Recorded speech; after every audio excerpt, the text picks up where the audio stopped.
नमस्कार दोस्तों। हर इंसान अपनी जिंदगी में कभी ना कभी कुछ ना कुछ कस्में जरूर खाता है, जिसे तोड़ना उसके लिए अपने अस्तित्व को तोड़ने जैसा होता है।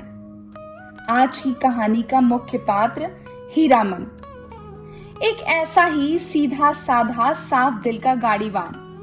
वो भी ऐसी ही कस्में खाता है, एक दो, और फिर आती है तीसरी कसम, जो उसके दिल पर, उसके जीवन पर गहरा निशान छोड़ जाती है।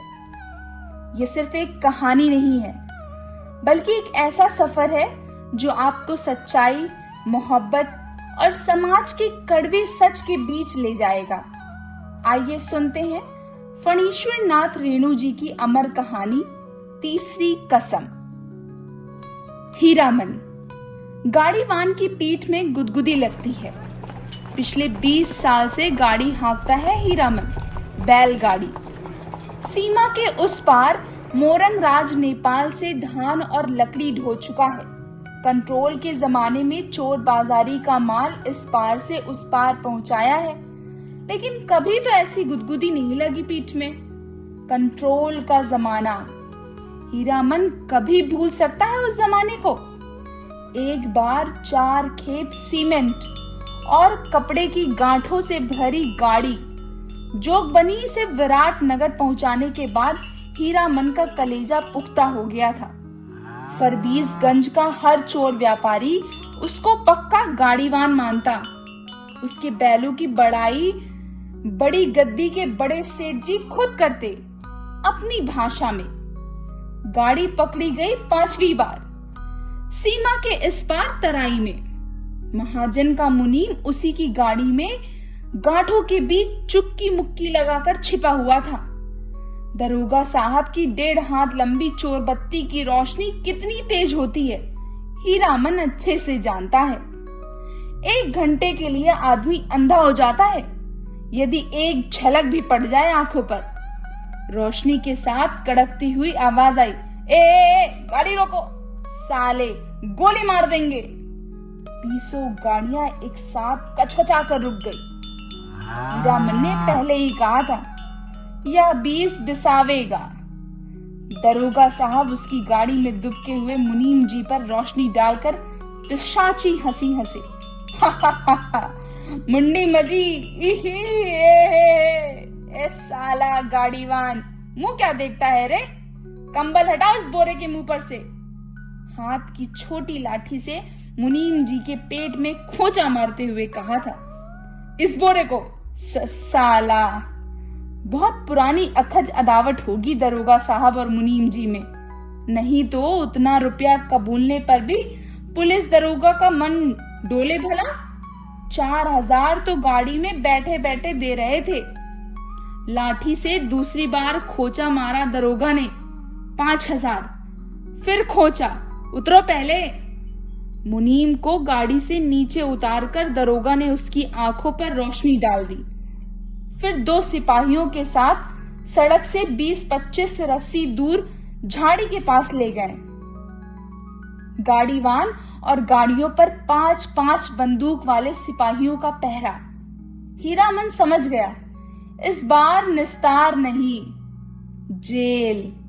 हीरामन को जेल का डर नहीं, लेकिन उसके बैल न जाने कितने दिनों तक बिना चारा पानी के सरकारी फाटक में पड़े रहेंगे, बेचारे भूखे प्यासे। फिर नीलाम हो जाएंगे। भैया और भौजी को वह मुंह नहीं दिखा सकेगा कभी। नीलाम की बोली उसके कानों के पास गूंज गई। 1, 2, 3। दरोगा और मुनीम की बात पट नहीं रही थी शायद। हीरामन की गाड़ी के पास तैनात सिपाही ने अपनी भाषा में दूसरे सिपाही से धीमी आवाज में पूछा, का हो, मामला गोल होखी का? फिर खैनी तंबाकू देने के बहाने उस सिपाही के पास चला गया।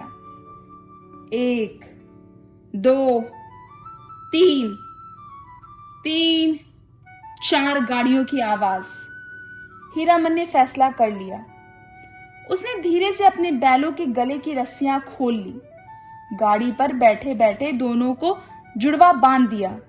बैल समझ गए उन्हें क्या करना है। हीरामन उतरा। जुती हुई गाड़ी में बांस की टिकरी लगाकर बैलों के कंधे को बेलाग किया, दोनों के कानों के पास गुदगुदी लगा दी और मन ही मन बोला, चलो भैयन, जान बचेगी तो ऐसी ऐसी सटक गाड़ी बहुत मिलेगी। 1 2 3 9 2 11।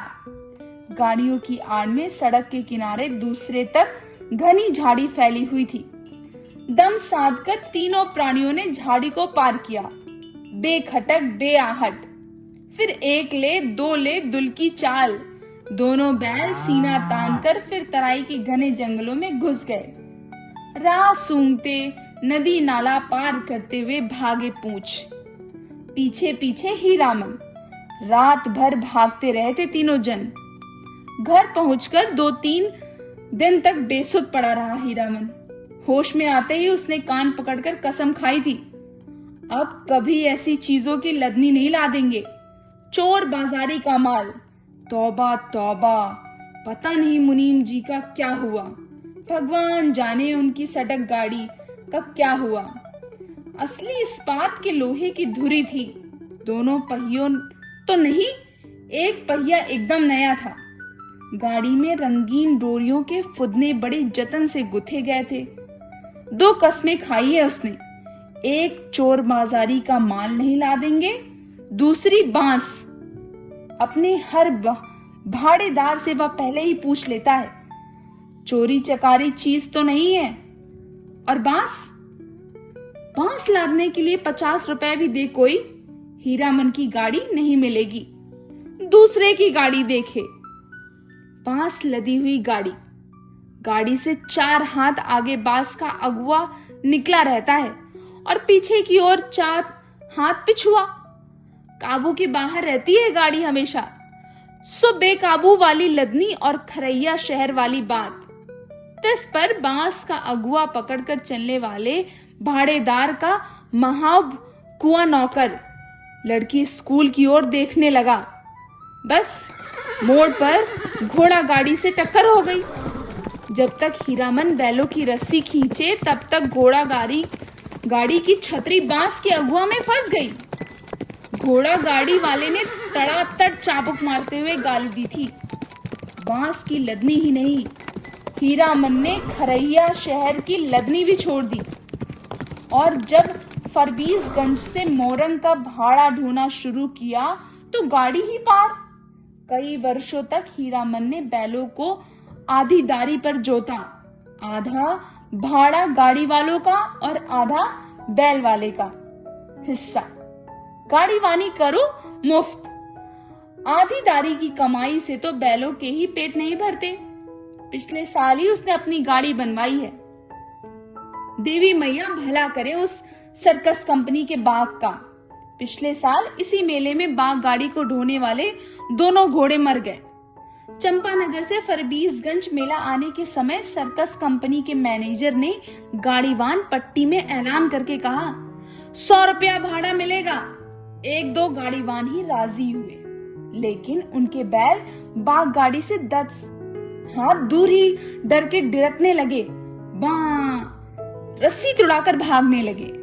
हीरामन ने अपने बैलों की पीठ सहलाते हुए कहा, देखो भैयन, ऐसा मौका फिर हाथ ना आएगा।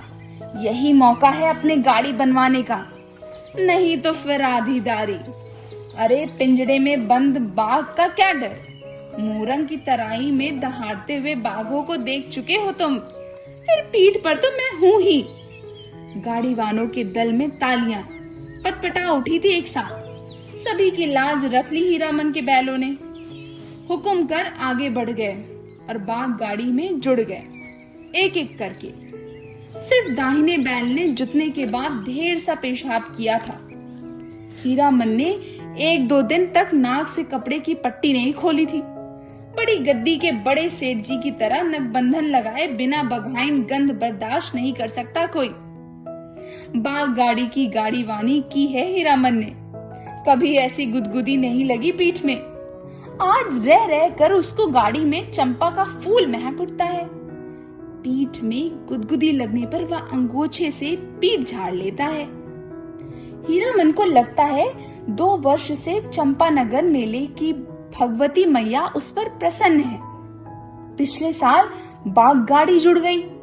नकद 100 रुपया भाड़े के अलावा बुताद, चाह, बिस्कुट और रास्ते भर बंदर, भालू और जोकर का तमाशा देखा सो फोकट में। और इस बार यह जनानी सवारी औरत है, ये चंपा का फूल। जब से गाड़ी में बैठी है, गाड़ी महक रही है। कच्ची सड़क के एक छोटे से खड्डक में गाड़ी का दाहिना पहिया बेमौके हिचकोले खा गया। हीरामन की गाड़ी से एक हल्की सिस की आवाज आई। हीरामन ने दाहिने बैल को दुआरी से पीटते हुए कहा, साला क्या समझता है, बोरे की लदनी है क्या? आहा, मारो मत। अनदेखी औरत की आवाज ने हीरामन को अचरज में डाल दिया। बच्चों की सी बोली, जैसे महीन फेनु गिलासी बोली। मथुरा मोहन नौटंकी कंपनी में लैला बनने वाली हीराबाई का नाम किसने नहीं सुना होगा भला। लेकिन हीरामन की बात निराली है। उसने 7 साल तक लगातार मेलों की लदनी लादी है। कभी नौटंकी थिएटर या बायोस्कोप सिनेमा नहीं देखा। लैला या हीराबाई का नाम भी उसने नहीं सुना कभी। देखने की क्या बात। सो मेला टूटने के 15 दिन पहले आधी रात की बेला में काली ओढ़नी में लिपटी औरत को देखकर उसके मन में खटका अवश्य लगा था। बक्सा ढोने वाले नौकर ने गाड़ी भाड़ा में मोल मुलाई करने की कोशिश की तो ओढ़नी वाली ने सिर हिलाकर मना कर दिया। हीरामन ने गाड़ी जोतते हुए नौकर से पूछा, क्यों भैया, कोई चोरी चकारी का माल वाल तो नहीं? हीरामन को फिर अचरज हुआ। बक्सा ढोने वाले आदमी ने हाथ से इशारे करके गाड़ी हाँकने को कहा और अंधेरे में गायब हो गया। हीरामन को मेले में तंबाकू बेचने वाली बूढ़ी औरत की काली साड़ी की याद आई थी। ऐसे में कोई क्या गाड़ी हाँके। एक तो पीठ में गुदगुदी लग रही है, दूसरे रह रहकर चंपा का फूल खिल जाता है उस गाड़ी में। बैलों को डांटो तो इस बिस करने लगती है उसकी सवारी। औरत अकेली, तंबाकू बेचने वाली बूढ़ी नहीं। आवाज सुनने के बाद वह बार बार मुड़कर टप्पर में एक नजर डाल देता है, अंगोछे से पीठ झाड़ता है। भगवान जाने क्या लिखा है इस बार उसकी किस्मत में। गाड़ी जब पूरब की ओर मुड़ी, एक टुकड़ा चांदनी उसकी गाड़ी में समा गई। सवारी की नाक पर एक जुगनू जगमगा उठा। हीरामन को सब कुछ रहस्यमय, अजगुत लग रहा था। सामने चंपानगर में सिंधिया गांव तक फैला हुआ मैदान, कहीं डाकिन पिशाचिन तो नहीं। हीरामन की सवारी ने करवट ली। चांदनी पूरे मुखड़े पर पड़ी तो हीरामन चीखते चीखते रुक गया। अरे बाप रे, ये तो परी है, परी। परी की आंखें खुल गई। हीरामन ने सामने सड़क की ओर मुंह कर लिया और बैलों को टिटकारी दी, पर जीप को तालू से सटाकर टी टी आवाज निकालता है। हीरामन की जीप न जाने कब से सूख कर लकड़ी सी हो गई थी। भैया, तुम्हारा नाम क्या है? हूबहू फेनु गिलास। हीरामन के रोम रोम बज उठे। मुंह से बोली नहीं निकली। उसके दोनों बैल भी कान खड़े करके उसकी बोली को परखते हैं। मेरा नाम मेरा है हीरामन। उसकी सवारी मुस्कुराती है। मुस्कुराहट में खुशबू है। तब तो मीता कहूंगी, भैया नहीं, मेरा नाम भी हीरा है। इस हीरामन को प्रतीत नहीं, मर्द और औरत के नाम में फर्क होता है। हाँ जी, मेरा नाम भी हीराबाई है। कहाँ हीरामन और कहाँ हीराबाई, बहुत फर्क है। हीरामन ने अपने बैलों को झिड़की दी। कान चुनिया कर गप सुनने से 30 कोस मंजिल कटेगी क्या? इस बाएं नाटे के पेट में शैतानी भरी है। हीरासन ने बाएं बैल की दुलाती की हल्की झड़प ली। मारो मत, धीरे धीरे चलने दो, जल्दी क्या है? हीरामन के सामने सवाल उपस्थित हुआ। पर क्या कहकर गप करे हीराबाई से? तोहे कहे या आहा? उसकी भाषा में बड़े को आहा अर्थात आप कहकर संबोधित किया जाता है। कचराही बोली में 2-4 सवाल जवाब चल सकता है। दिल खोल गप तो गांव की बोली में ही की जा सकती है किसी से। आसिन कार्तिक के भोर में छा जाने वाले कुहासे से हीरामन को पुरानी चिढ़ है।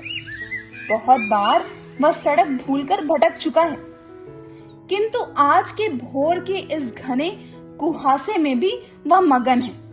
नदी के किनारे धेन खेतों में फूले हुए धान के पौधों की पवनियां गंध आती है। पर्व पावन के दिन गांव में ऐसी ही सुगंध फैली रहती है। उसकी गाड़ी में फिर चंपा का फूल खिला। उस फूल में एक परी बैठी है, जय भगवती। हीरामन ने आंख की कनखियों से देखा। उसकी सवारी मीता हीराबाई की आंखें गुजर गुजर उसको हेर रही है। हीरामन के मन में कोई अजानी रागनी बज उठी। सारी देह सिरसिरा रही है। वह बोला, बैल को मारते हैं तो आपको बहुत बुरा लगता है। हीराबाई ने परख लिया, हीरामन सचमुच हीरा है। आगे की कहानी हम अगले भाग में जानेंगे।